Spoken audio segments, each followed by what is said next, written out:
Hello students, हम पढ़ रहे थे चालकों का संयोजन।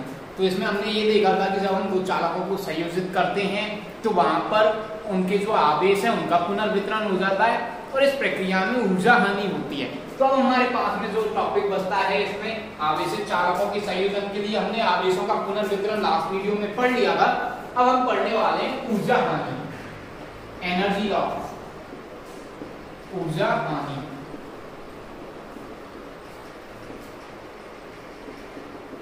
तो देखिए, ऊर्जा की हानि होगी, इसका मतलब क्या होगा कि जब वो दोनों चालक एक दूसरे से संयोजित नहीं हैं, दोनों अलग अलग रखे हुए हैं, तब इन दोनों चालकों की कुल ऊर्जा मान लीजिए कि 10 जूल है।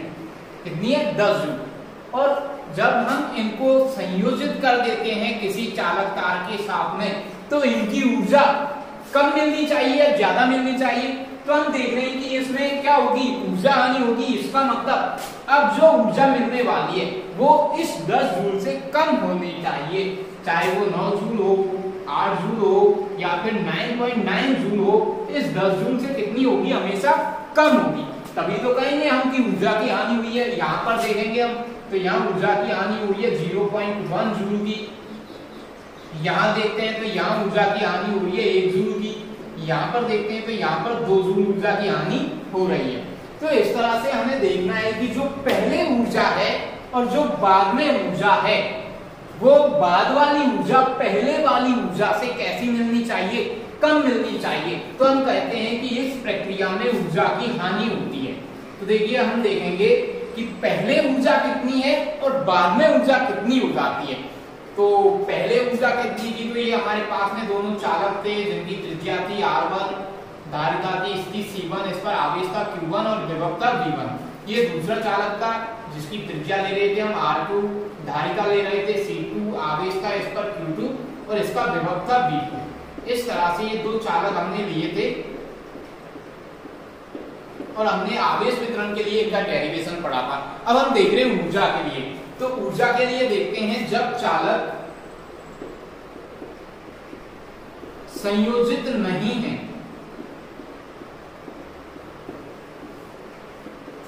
तो इनकी कुल ऊर्जा कितनी होगी? U is equal to U1 plus U2। इसका मतलब क्या है? U का मतलब तो कुल ऊर्जा और U1 का मतलब पहले चालक की ऊर्जा प्लस U2 का मतलब दूसरे चालक की ऊर्जा। और ऊर्जा के लिए हमने संधारित्र की ऊर्जा के लिए फॉर्मूला पढ़ा था कि जब किसी भी संधारित्र की या चालक की धारिता C हो तो उसकी ऊर्जा होती है U is equal to 1/2 CV²। यह हमने फॉर्मूला पढ़ लिया था ऊर्जा के लिए। तो हम देखेंगे यहाँ पर कि ये जो टोटल ऊर्जा आने वाली है U1 के लिए कितनी होगी, मतलब पहले चालक की ऊर्जा कितनी होगी? तो पहले चालक की ऊर्जा देखते हैं हम, तो फॉर्मूला हो रहा हमारे पास में 1/2 C × V²। तो C पहले चालक के लिए धारिता का मान है 1/2 × C1 और पहले चालक के लिए विभव का मान है V1 का स्क्वायर प्लस। अब हम दूसरे चालक की ऊर्जा देखते हैं, तो दूसरे चालक के लिए फॉर्मूला तो वही होगा 1/2 CV², लेकिन दूसरे चालक की धारिता है C2 और विभव है V2। This is equation first. ये हमने निकाल ली इन दोनों चालकों की कुल ऊर्जा। कब? जब ये दोनों चालक आपस में संयोजित नहीं है। लेकिन अब हम बाद में क्या करेंगे? अब हम इन्हें संयोजित करेंगे और संयोजन के बाद में इनकी ऊर्जा देखते हैं। तो ये पहला चालक है, ये दूसरा चालक है और हम इन्हें संयोजित कर देते हैं। इसकी त्रिज्या थी R1, धारिता C1, विभव V1 था। लेकिन संयोजन के बाद में कुछ और ही हो जाएगा। इसकी त्रिज्या थी R2, धारिता थी C2।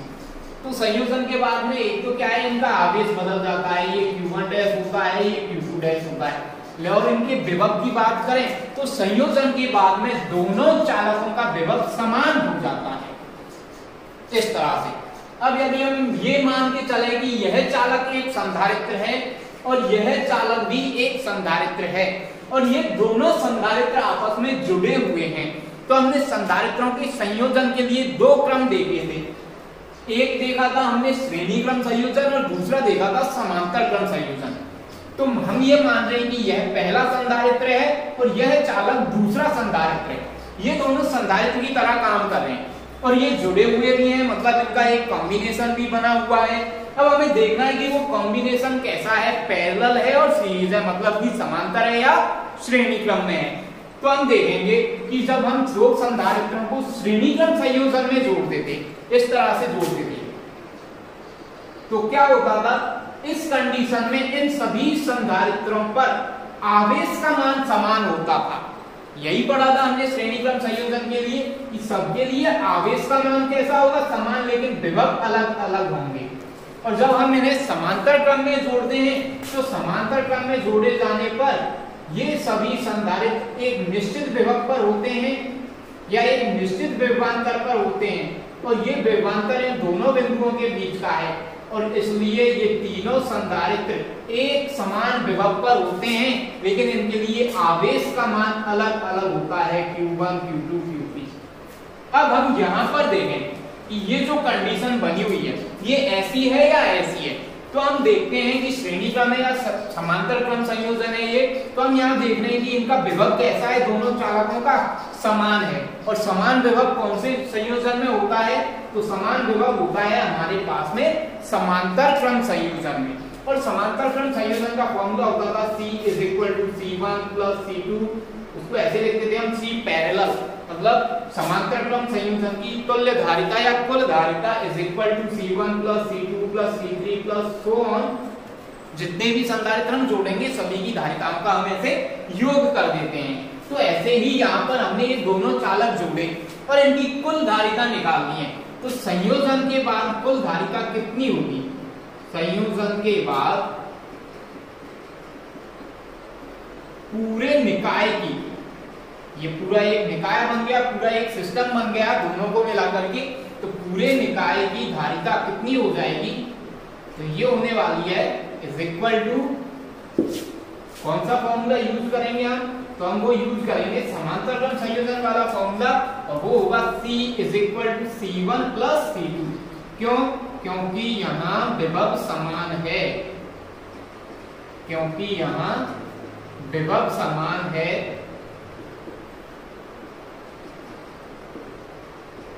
इसलिए यह संयोजन कैसा संयोजन होगा, समांतर क्रम संयोजन होगा।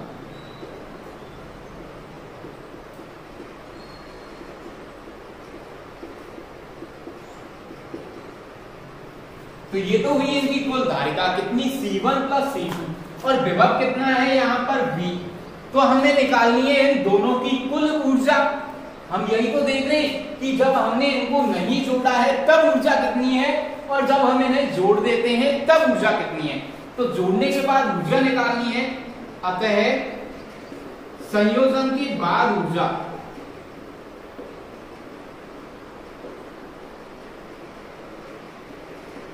तो संयोजन के बाद ऊर्जा ऐसे लिख देते हैं हम U' से, वो कितनी होगी, तो वही फॉर्मूला 1/2 CV², C × V²। लेकिन हम देख रहे हैं कि यहाँ पर जो तुल्य धारिता C है उसका मान कितना है, तो उसका मान है C1 + C2, और समान विभव कितना ले रहे हैं हम V, तो वो हो गया V²LZ। लेकिन हमें यहाँ पर इस V का मान पता है, जो हमने लास्ट वीडियो देखी थी उसमें देखा था हमने कि दोनों पर जो ये समान विभव V आता है उसका मान कितना आता है, तो उसके लिए हमने निकाला था मान कि हम जानते हैं, हम क्या जानते हैं कि जो ये समान विभव है V, इसका मान होता है C1V1 + C2V2 / C1 + C2। इस तरह से हमने इसका विभव निकाला था। अब ये विभव की वैल्यू उठा करके हम यहाँ पुट कर देते हैं, तो U' की वैल्यू आएगी U' = 1/2 × C1 + C2, और विभव की वैल्यू पुट करनी है हमें C1V1 + C2V2 / C1 + C2। और आप देख रहे हैं कि यहाँ विभव की पावर है 2, तो इसकी पूरे की घात लगा देते हैं हम कितनी, 2। तो ये आ गया हमारे पास में U'। This is equation number 2। तो हमने पहले ऊर्जा निकाल ली, पहले ऊर्जा समीकरण 1 में ये रही। बाद में ऊर्जा निकाली जब हमने इनको जोड़ दिया तो वो ऊर्जा ये है समीकरण 2 में। अब हमें क्या देखना है, अब हमें देखना है कि ये वाली ऊर्जा ज्यादा होनी चाहिए और ये वाली ऊर्जा कैसी होनी चाहिए, कम, तभी तो ऊर्जा में हानि होगी। भाई पहले ऊर्जा ज्यादा है बाद में कम हो गई, इसका मतलब ऊर्जा घट गई। ऊर्जा घट गई तो हम कहते हैं कि ऊर्जा में हानि हो गई। तो इसका मतलब ये हुआ कि यदि मैं ये जो पहले ऊर्जा है इसमें से बाद वाली ऊर्जा को घटाऊं तो मान धनात्मक आना चाहिए। अरे जब हम ज्यादा में से कम को घटाएंगे तो मान कैसा आएगा, पॉजिटिव आएगा। और जब हम कम में से ज्यादा को घटाते हैं तो मान कैसा आता है, नेगेटिव आता है। तो हम ज्यादा ऊर्जा में से कम ऊर्जा को घटा रहे हैं, मतलब कि U में से U' को घटा रहे हैं। तो रिजल्ट कैसा आना चाहिए, पॉजिटिव आना चाहिए। यदि पॉजिटिव आता है तो हम कहेंगे कि ऊर्जा की हानि हो रही है, और यदि नेगेटिव आता है तो हम कहेंगे कि ऊर्जा बढ़ रही है, क्योंकि बाद में मान ज्यादा हो गया। तो अब हमें यही चेक करना है कि ये वैल्यूज पॉजिटिव आती हैं और नेगेटिव आती हैं। तो देखते हैं समीकरण 1 में से समीकरण 2 को घटाने पर तो जो ऊर्जा हानि है डेल्टा U वो कैसे निकालेंगे हम, तो U में से किसको घटा देंगे, U डैश। तो delta U is equal to U की वैल्यू क्या है, U की वैल्यू ये है 1/2 C1 V1 का स्क्वायर प्लस 1/2 C2 V2 का स्क्वायर। और इसमें से किसको घटाना है, तो इसमें से घटाना है -1/2 C1 plus C2 into C1 V1 plus C2 V2 upon C1 plus C2 और इसकी होल पावर 2। अब हम इसे सॉल्व करके देखते हैं आगे। Delta U is equal to 1/2 C1 V1 का स्क्वायर प्लस 1/2 C2 V2 का स्क्वायर माइनस, आप देखेंगे यहाँ पर इसको मैं इधर लिख रहा हूं, ये क्या है, ये ऐसे था C1 V1 plus C2 V2 power 2 upon नीचे C1 प्लस C2 इसकी भी पावर 2। अरे वो पहले ऊपर पावर 2 पूरे के ऊपर लगी हुई थी, हमने यहाँ ऊपर अलग से लगा दी और नीचे अलग से लगा दी। उसका क्या फायदा होगा कि आप देख रहे हो C1 प्लस C2 यहाँ पावर 2 है, यहाँ पर पावर 1 है, तो ये कैंसिल आउट हो गई एक पावर इसकी। तो क्या बचेगा, यहाँ बचेगा -1/2 इंटू इधर रह गया हमारे पास में C1 V1 plus C2 V2 का होल स्क्वायर अपॉन नीचे रहा C1 प्लस C2, ये बच जाता है। अब हम इसे आगे सॉल्व करते हैं तो delta U is equal to 1/2 C1 V1 का स्क्वायर प्लस 1/2 C2 V2 का स्क्वायर माइनस 1/2 और ये जो 1 अपॉन C1 प्लस C2 है इसको भी बाहर निकाल लेते हैं और इसके होल स्क्वायर को ओपन करते हैं। तो यहाँ पे आने वाला है C1 square V1 square plus C2 square plus V2 square plus 2 C1 C2 V1 V2। ये हमने क्या किया, a प्लस b का होल स्क्वायर से इसको ओपन कर लिया है। अब एलसीएम लेकर के सॉल्व करते हैं हम इस पूरे को। तो देखेंगे हम delta U is equal to, LCM क्या आएगा, तो सबके नीचे 2 है तो एक तो आ गया 2, दूसरा यहाँ पे तो नीचे कुछ नहीं है, यहाँ पे है हमारे पास में C1 प्लस C2, ये एलसीएम आ गया।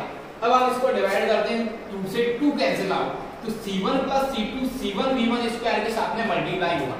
तो पहले C1 V1 स्क्वायर के साथ में C1 को मल्टीप्लाई करते हैं तो क्या आएगा, C1 square V1 square plus फिर C1 V1 स्क्वायर को C2 के साथ में मल्टीप्लाई करते हैं तो आएगा C1 C2 V1 square plus, अब यहां से इसको देखते हैं 2 से 2 कैंसिल आउट, तो C2 V2 का स्क्वायर पहले C1 से मल्टीप्लाई होगा तो आएगा C1 C2 V2 का स्क्वायर प्लस, अब C2 V2 स्क्वायर C2 के साथ में मल्टीप्लाई होगा तो C2 इंटू C2, ये तो हो गया C2 का स्क्वायर और बच गया V2 का स्क्वायर, ये ऐसे माइनस यहाँ पे 2 C1 प्लस C2 से ये कैंसिल आउट, तो ये जो अंदर ब्रैकेट में है ना ये ऐसे आने वाला है, लेकिन बाहर माइनस लगा हुआ है तो बाहर वाला माइनस इन सभी प्लस वालों को माइनस में चेंज कर देगा तो ये माइनस हो जाएगा, ये माइनस हो जाएगा ये माइनस हो जाएगा, तो यहाँ पर आएगा minus C1 square B1 square minus C2 square B2 square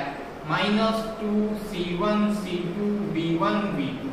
कुछ कैंसिल आउट हो रहा है तो उसे कैंसिल आउट कर लेते हैं।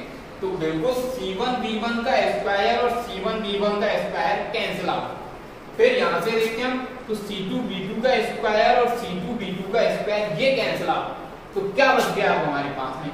अब बच गया हमारे पास में C1 C2 B1 square plus C1 C2 B2 square minus 2C1 C2 B1 B2। तो यहाँ से आपको दिख रहा है C1 C2 यहाँ भी है, C1 C2 यहाँ भी है और C1 C2 यहाँ भी है, तो ये कॉमन आ सकता है। तो हम लिखेंगे delta U is equal to C1 into C2 को हमने ले लिया कॉमन, तो यहाँ से C1 इंटू C2 गया, बच गया B1 का स्क्वायर। फिर नेक्स्ट देखते हैं, यहाँ पे C1 इंटू C2 कॉमन गया, बच गया B2 का स्क्वायर, तो प्लस B2 का स्क्वायर। उसके बाद में ये कैंसिल आउट हो गया था, ये कैंसिल आउट हो गया, ये कैंसिल आउट हो गया, यहाँ पे बच रहा है माइनस C1 C2 तो गया, तो बच रहा है माइनस 2 B1 B2। तो यहाँ बच गया minus 2 B1 into B2 upon नीचे बचा हुआ है हमारे पास में 2 into C1 plus C2, 2 into C1 plus C2। अच्छा आप देख रहे हैं यहाँ पर ये बन गया a square plus b square minus 2ab, तो इसे हम a माइनस b का होल स्क्वायर लिखेंगे, तो delta u is equal to C1 into C2 और इसे लिख देते हैं हम B1 माइनस B2 का whole square upon 2 into C1 plus C2। अब आप देखिए ये जो वैल्यू आ रही है ये धनात्मक होने वाली है या ऋणात्मक? तो देखिए C1 C2 ये तो पॉजिटिव है, धारिता हमेशा पॉजिटिव होगी, यहाँ भी C1 C2 ये भी पॉजिटिव, तो ये तो प्लस, ये भी प्लस, ये भी प्लस और ये भी प्लस, तो ये तो हो गए धनात्मक। अब बात करते हैं B1 माइनस B2 के होल स्क्वायर की। B1 माइनस B2 का होल स्क्वायर धनात्मक हो गया या ऋणात्मक? तो ये हमेशा ही धनात्मक होगा क्योंकि ऊपर पावर कितनी लगी हुई है 2। अब B1 ज्यादा हो चाहे B2 कम हो, या फिर B1 ज्यादा हो, सॉरी B1 कम हो और B2 ज्यादा हो, या फिर B1 ज्यादा हो और B2 कम हो, पावर जब ऊपर होल स्क्वायर लगी हुई है तो यहाँ पे आएगा -1 का होल स्क्वायर और इधर आएगा ये +1 जब हम होल स्क्वायर ओपन करेंगे। ऐसे ही यहाँ पे आएगा 1 का होल स्क्वायर तब भी ये +1, तो ऊपर जब पावर 2 लगी हुई है तो इसकी वैल्यू हमेशा कैसी होने वाली है? धनात्मक होने वाली है। मतलब कि B1 माइनस B2 का होल स्क्वायर हमेशा कैसा होगा? धनात्मक होगा। इसका मतलब डेल्टा U हमेशा कैसी आने वाली है? पॉजिटिव आने वाली है, क्योंकि C1 C2 ये तो प्लस थे ही, B1 माइनस B2 पे हमें थोड़ा डाउट था लेकिन ऊपर पावर 2 लगी हुई है तो ये भी हमेशा कैसा आएगा? धनात्मक आएगा। इसका मतलब डेल्टा U हमेशा कैसी होगी? पॉजिटिव होगी। इसका मतलब ये हुआ कि U में से हम U डैश को घटाते हैं तो हमेशा मान कैसा आएगा? पॉजिटिव आएगा।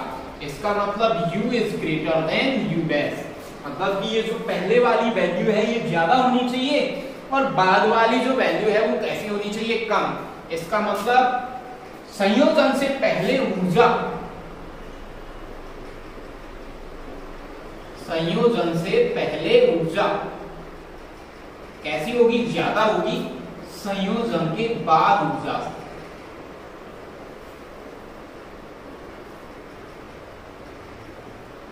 तो हम देख रहे हैं यहाँ पर कि संयोजन से जो पहले ऊर्जा थी वो संयोजन के बाद जो ऊर्जा हो जाती है उससे हमेशा कैसी होगी? ज्यादा होगी। इसका मतलब पहले ऊर्जा ज्यादा है बाद में कम हो गई, तो ऊर्जा में कमी आ रही है बढ़ोतरी हो रही है, तो कमी आ रही है। तो अतः हम कह सकते हैं कि यहाँ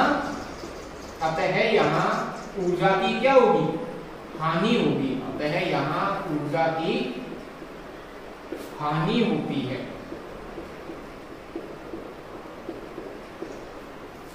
और आपके लिए गुड न्यूज है कि ये चैप्टर हो गया खत्म। बिल्कुल बहुत दिनों से चल रहा था, काफी लंबा चैप्टर था तो काफी अच्छे डेरिवेशन भी है इसमें, मोस्ट इंपोर्टेंट टॉपिक्स हैं इसके अंदर जो आपके कंपटीशन में भी काम में आने वाले हैं और आपकी बोर्ड एग्जाम में भी काम में आते हैं। मतलब कि आपकी जो फर्स्ट यूनिट थी जिसमें हम बता रहे थे कि चैप्टर 1, चैप्टर 2, चैप्टर 3, चैप्टर 4, इन चारों चैप्टर्स को मिलाकर के आपकी फर्स्ट यूनिट बनती है, उसमें से 7 नंबर के क्वेश्चन पूछे जाते हैं। तो अकेले 3 नंबर का क्वेश्चन तो इसी में से पूछा जाता है चैप्टर नंबर 4 में से, बचे हुए 3 चैप्टर में से मात्र 4 नंबर के क्वेश्चन पूछे जाते हैं। तो अच्छा चैप्टर है, अच्छे डेरिवेशन है, अच्छे से आपको लर्न करना है। और अब हम स्टार्ट करेंगे आपकी यूनिट सेकंड जो चैप्टर नंबर 5 और चैप्टर नंबर 6 को मिलाकर के बनती है, जिसमें आपको करंट इलेक्ट्रिसिटी के बारे में बात करनी होगी। यहाँ तक तो हम इलेक्ट्रोस्टैटिक पढ़ रहे थे, स्थिर वैद्युतिकी। इसका मतलब यहाँ पर हमने जब भी बात की आवेश के बारे में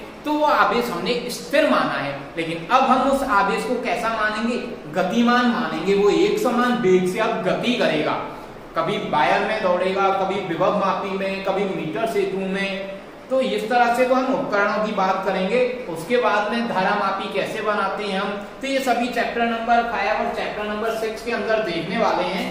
तो यहाँ तक इलेक्ट्रोस्टैटिक खत्म होती है। यदि आपको इस टॉपिक में या फिर इस चैप्टर में कोई प्रॉब्लम हो तो वो आप नीचे कमेंट बॉक्स में जाइए और कमेंट करके हमें बता सकते हैं। Thank you students.